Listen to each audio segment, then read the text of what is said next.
ಮಾಜಿ ಮಸಾಲ. ಎಂತ ಅಡಿಗೆಯ ರುಚಿಯಾಗೋ ರಹಸ್ಯವು 20 ರೂಪಾಯಿ. ದೆಹಲಿ ಅಂಗಳದಲ್ಲಿ ಮುಂದುವರೆದ ಸಂಪುಟ ಸರ್ಕಸ್ ಕ್ಯಾಬಿನೆಟ್ ವಿಸ್ತರಣೆ ಬಗ್ಗೆ ಸಾಲು ಸಾಲು ಮೀಟಿಂಗ್ ನಡೀತಾ ಇದೆ. ಕೆಸಿ ವೇಣುಗೋಪಾಲ್ ಅವರ ನಿವಾಸದಲ್ಲಿ ಸಭೆ ನಡೆದಿದೆ, ಮುಕ್ತಾಯವಾಗಿದೆ.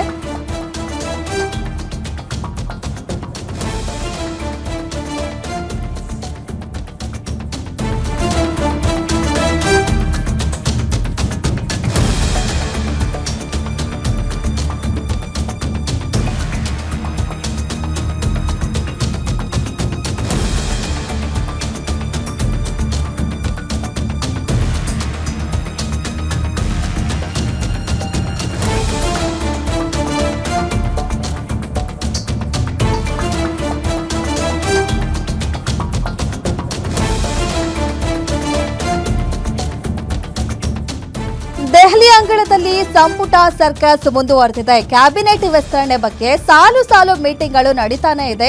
ಇವತ್ತು ಕೆಸಿ ವೇಣುಗೋಪಾಲ್ ಅವರ ನಿವಾಸದಲ್ಲಿ ನಡೆದ ಸಭೆ ಇದೀಗ ಮುಕ್ತಾಯ ಆಗಿದೆ. ಕೆಸಿ ವೇಣುಗೋಪಾಲ್ ಹಾಗೂ ಸುರ್ಜೇವಾಲಾ ಅವರ ನೇತೃತ್ವದಲ್ಲಿ ಈ ಒಂದು ಮೀಟಿಂಗ್ ನಡೆದಿದೆ. ಇನ್ನು ಸಭೆಯಲ್ಲಿ ಸಿಎಂ ಡಿಕೆ ಶಿವಕುಮಾರ್, ಮಾಜಿ ಸಿಎಂ ಸಿದ್ದರಾಮಯ್ಯ ಅವರು, ಬಿಕೆ ಹರಿಪ್ರಸಾದ್ ಅವರು ಇದ್ರು. ಇವರ ಜೊತೆ ವರಿಷ್ಠರು ಚರ್ಚೆಯನ್ನ ನಡೆಸಿದ್ದಾರೆ. ನಾಳೆ ರಾಹುಲ್ ಗಾಂಧಿ ಹಾಗೂ ಮಲ್ಲಿಕಾರ್ಜುನ್ ಖರ್ಗೆ ಅವರ ಜೊತೆ ಸಭೆಯನ್ನ ನಡೆಸಲಿದ್ದಾರೆ. ರಾಹುಲ್ ಗಾಂಧಿ ಜೊತೆ ಚರ್ಚೆ ಮಾಡಿ ನಾಳೆ ನೂತನ ಸಚಿವರ ಪಟ್ಟಿ ಫೈನಲ್ ಮಾಡೋ ಸಾಧ್ಯತೆ ಇದೆ. ವೇಣುಗೋಪಾಲ್ ನಿವಾಸದಲ್ಲಿ ಸಭೆ ಮುಗಿಸಿ ಅಲ್ಲಿಂದ ನಾಯಕರೆಲ್ಲರೂ ತೆರಳಿದ್ದಾರೆ. ಇವತ್ತು ಪ್ರಧಾನ ಕಾರ್ಯದರ್ಶಿ ಕೆಸಿ ವೇಣುಗೋಪಾಲ್ ಅವರ ನಿವಾಸದಲ್ಲಿ ಸಭೆ ನಡೆದಿದೆ. ಈ ಸಭೆಯಲ್ಲಿ ರಾಜ್ಯದ 3 ನಾಯಕರು ಕೂಡ ಭಾಗಿಯಾಗಿದ್ದಾರೆ. ಸಾಕಷ್ಟು ವಿಚಾರಗಳನ್ನ ಕೂಡ ಚರ್ಚೆ ಮಾಡಿದ್ದಾರೆ. ಆದರೆ ಇವತ್ತು ಸಭೆಯಲ್ಲಿ ಫೈನಲ್ ಆಗಿಲ್ಲ ಪಟ್ಟಿ. ನಾಳೆ ರಾಹುಲ್ ಗಾಂಧಿ ಹಾಗೆ ಮಲ್ಲಿಕಾರ್ಜುನ್ ಖರ್ಗೆ ಅವರ ಜೊತೆ ಮಾತುಕತೆ ಸಭೆ ನಡೆಸಿ ನಾಳೆ ಫೈನಲ್ ಆಗೋ ಸಾಧ್ಯತೆ ಇದೆ. ಇಸ್ ಬಗ್ಗೆ ಮತ್ತಷ್ಟು ಮಾಹಿತಿ ನೀಡ್ತಾರೆ ನಮ್ಮ ಪ್ರತಿನಿಧಿ ದುರ್ಗೇಶ್ ನಾಯ್ಕ್. ಎಸ್ ದುರ್ಗೇಶ್, ಇವತ್ತು ಸಭೆ ಆಗಿದೆ ಕೆಸಿ ವೇಣುಗೋಪಾಲ್ ಅವರ ನಿವಾಸದಲ್ಲಿ. ಏನೆಲ್ಲ ಚರ್ಚೆ ಆಗಿರೋ ಸಾಧ್ಯತೆ ಇದೆ ಸಭೆಯಲ್ಲಿ?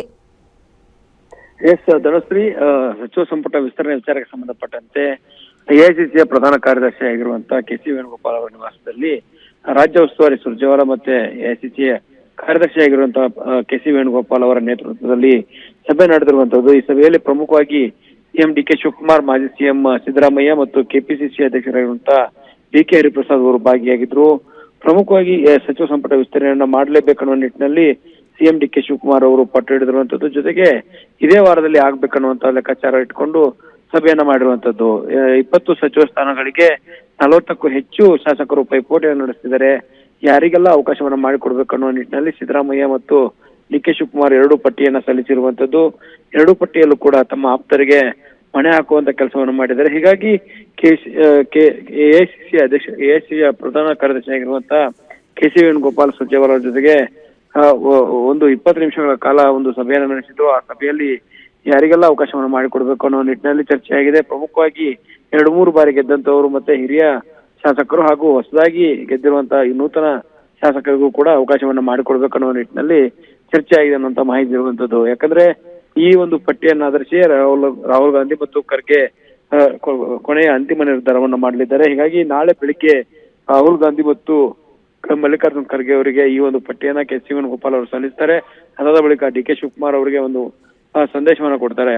ಇದಕ್ಕೆ ಒಂದಿಷ್ಟು ಬದಲಾವಣೆ ಬೇಕಾದ್ರೆ ಬದಲಾವಣೆಯನ್ನ ಮಾಡಿ ಅನ್ನೋ ಸೂಚನೆ ಕೊಡ್ಬೋದು, ಅಥವಾ ಈ ಪಟ್ಟಿ ಓಕೆ ಅನ್ನೋ ನಿಟ್ಟಿನಲ್ಲಿ ಗ್ರೀನ್ ಸಿಗ್ನಲ್ ಅನ್ನ ಕೊಡ್ಬೋದು.